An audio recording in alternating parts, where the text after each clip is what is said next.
সংখ্যায় 10 জন হতাম, আমরা অসৎ কাজকে বাধা দিতে পারতাম না? তারাও 10 জন, আমরাও 10 জন। বাতিলদের শক্তি কিন্তু খুবই কম, বাতিলদের শক্তি খুবই কম। আল্লাযীনা আমানু ইউকাতিলুনা ফি সাবিলিল্লাহ ওয়াল্লাযীনা কাফারু ইউকাতিলুনা ফি সাবিলিত তাগুত।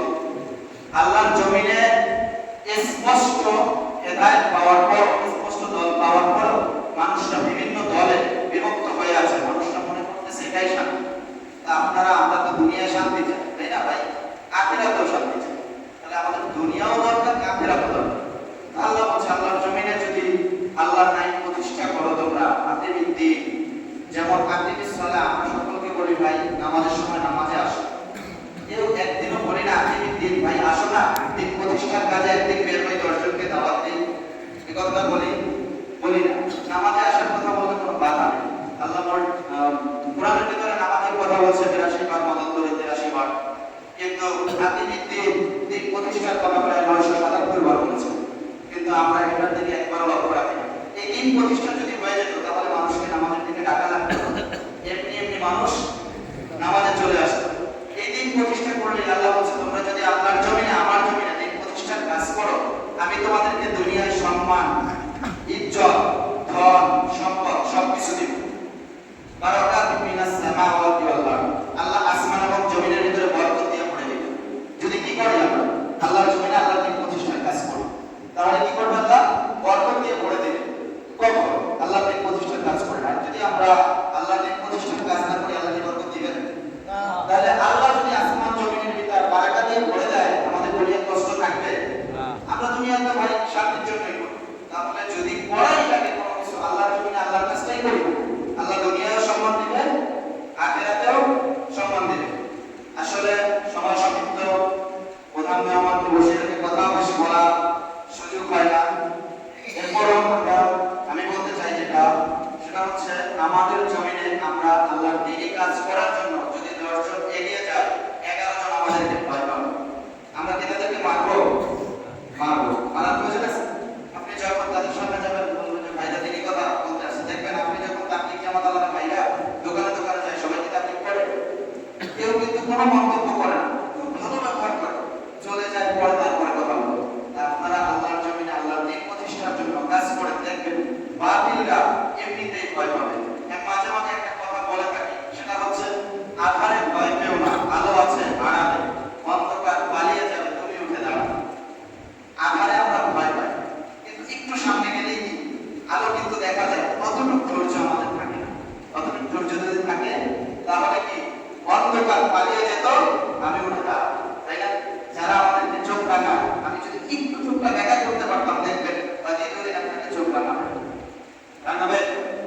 আপনার এই দুনিয়ায় মরতে চান না? কেউ আছেন যে মরতে চান না? সবাই মরতে চান। তাহলে মরা যদি একদিনই লাগে, জীবন তো আমাদের একটাই, মরা 2 বার সুযোগ নেই, আছে না?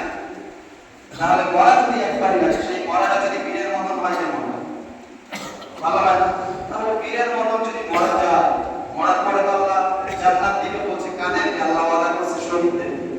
তাহলে শহীদ তামান্না নিয়ে মরতেই যখন হবে, বীরের মতন মরতে পারি না? পারি না ভাই? তাহলে বীরের মতন মরতে গেলে আমাদের সবসময় ভালো কথা বলতে হবে। আর হকের বিপক্ষে লোক যত বেশি যাবে, আপনি মনে করবেন আপনি তত বেশি হকের পক্ষে আছেন। আপনার ভাত যখন চুলায় দেন, চালটা যতক্ষণ না ফুটে ততক্ষণ কিন্তু ভাতটা গলে না। বলে আপনি যদি চাল উত্তার আগে উঠায় ফেলান, ওই ভাত খেতে পারবেন? তাহলে বুঝতে হবে হক যেখানে, বাতিল সেখানে। হক যেখানে নাই, বাতিল সেখানে কি নাই।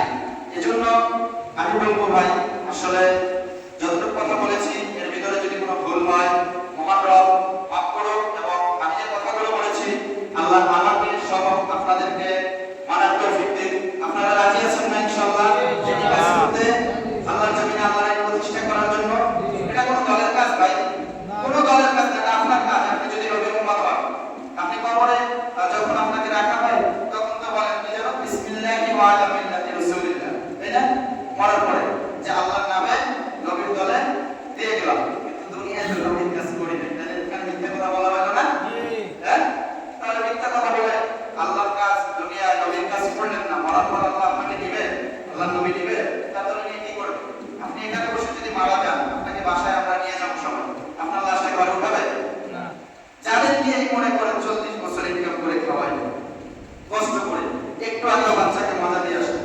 বাচ্চাটা আপনাকে মনে করেন, এই বাচ্চা আপনাকে ঘরে নিবে, খাটটা কোথায় রাখবে? আপনার স্ত্রী ঘরে নিবে, বাবা ঘরে নিবে। তাহলে আমি এত কষ্ট করলাম, করার পরে তারা যদি আমাকে ঘরে না নেয়, তাহলে এত কিছু করার পরে, তাহলে মরার পরে মরা লাশ আল্লাহ রাসূল দিবে। তাহলে মরার আগে কি করতে হবে? রাসূলের দলে অংশগ্রহণ করতে হবে।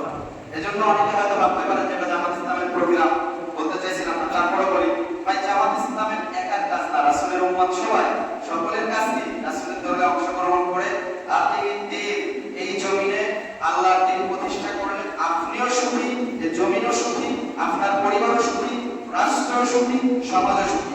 সমাজে অশান্তি থাকবে? দেখেন আমরা যে মসজিদে আছি, এটা ইসলামিক পরিবেশ না, এখানে কোনো অশান্তি আছে? পুরা যা দুনিয়াটা যদি ইসলামিক পরিবেশ হয়ে যেত তাহলে অশান্তি থাকতো। তাহলে এখান থেকে আমাদের বোঝা উচিত যে আমরা ইসলামিক পরিবেশ হলে কতটা শান্তি। মসজিদে এসে কেউ কাদা ছোড়াছুড়ি করে না, কেউ ধাক্কা দেয় না রাখেন। তাহলে এজন্য আমরা আল্লাহর জমিনে আল্লাহর দ্বীন প্রতিষ্ঠার কাজে সকলে রাজি আছি তো ইনশাআল্লাহ? সকলে ঐক্যবদ্ধভাবে মানুষকে অসৎ কাজে বাধা দিব তো ইনশাআল্লাহ?